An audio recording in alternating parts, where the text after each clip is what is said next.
Hi అండి, welcome to my channel. మనం జలవొత్తులు బయట కొనాలనుకుంటే ఒక వీక్ వచ్చేసి మనకి 5-7 రూపీస్ అలా అంటున్నారండి. అలా అది ఇప్పుడు మనం 33 వెలిగించుకోవాలి జలవొత్తులు అయితే అవన్నీ కొనాలంటే మనకి ఎక్కువ రేటే పడుతుంది.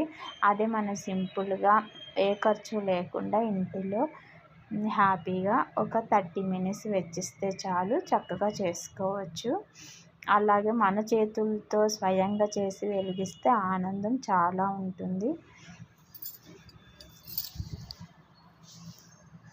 ఇప్పుడు మనం ఒక కార్టూన్ బాక్స్ తీసుకొని వాటిని కట్ చేసుకోవాలి. నేనైతే 10 రూపీస్ కాయిన్తో కట్ చేస్తాను. 10 రూపీస్ కాయిన్ అయితే మనకి కొంచెం పెద్ద సైజు వస్తుంది. అది చిన్న సైజు చేసామనుకోండి, ఆ వాటర్లో అలా అది మునిగిపోతూ ఉంటాయి, నీట్గా ఉండవు. ఇప్పుడు ఆ ఒత్తుని హోల్స్ చేసుకొని మనం ఒత్తుని తుడుచుకొని ఇలా ముడి వేసుకోవాలి. ముడి వేసుకుంటే కిందకి జారిపోకుండా స్టిఫ్గా ఉంటాయి. ఇప్పుడు మనం ఒత్తులన్నీ రెడీ చేసి పెట్టేసుకున్నాం కదా. ఇప్పుడు ఒక బేషన్ తీసుకోవాలి. దాంట్లోకి కొంచెం పసుపు, కుంకుమ, పువ్వులు, అక్షతలు వేసుకోవాలి. ఇప్పుడు కొంచెం నూనె తీసుకొని ఆ ఒత్తులకి చివర మనం తడి చేసి పెట్టుకోవాలి. అలా తడి చేయటం వల్ల మనకి ఒత్తులు అనేవి త్వరగా వెలిగిపోతాయి. మనం ఎక్కువ 33 వెలిగిస్తున్నాం కాబట్టి కొంచెం సమయం పడుతుంది, కాబట్టి ముందు తడి చేసి పెట్టుకుంటే మనకి త్వరగా వెలిగిపోతాయి. ఇప్పుడు ఆ బేషన్లో నూనె కూడా వేసుకొని ఉంచుకోవాలి. ఇప్పుడు ఒత్తులను ఒక్కొక్కటి తడి చేసుకొని దాంట్లో పెట్టేసుకోవాలి.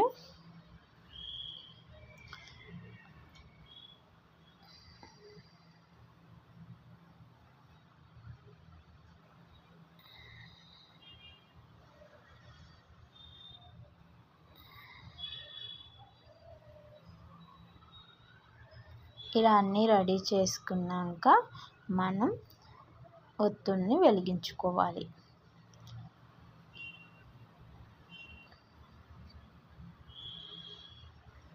ఇలా అన్నీ చక్కగా ఒత్తుని వెలిగించుకొని మనం తులసి చెట్టు దగ్గర పెట్టేసుకోవచ్చు. బయట నేనైతే తులసి చెట్టు దగ్గరే పెట్టేశాను అన్నీ వెలిగించాక. అంతే. ఈ వీడియో మీకు నచ్చినట్టయితే లైక్ చేయండి, షేర్ చేయండి. Thank you for watching.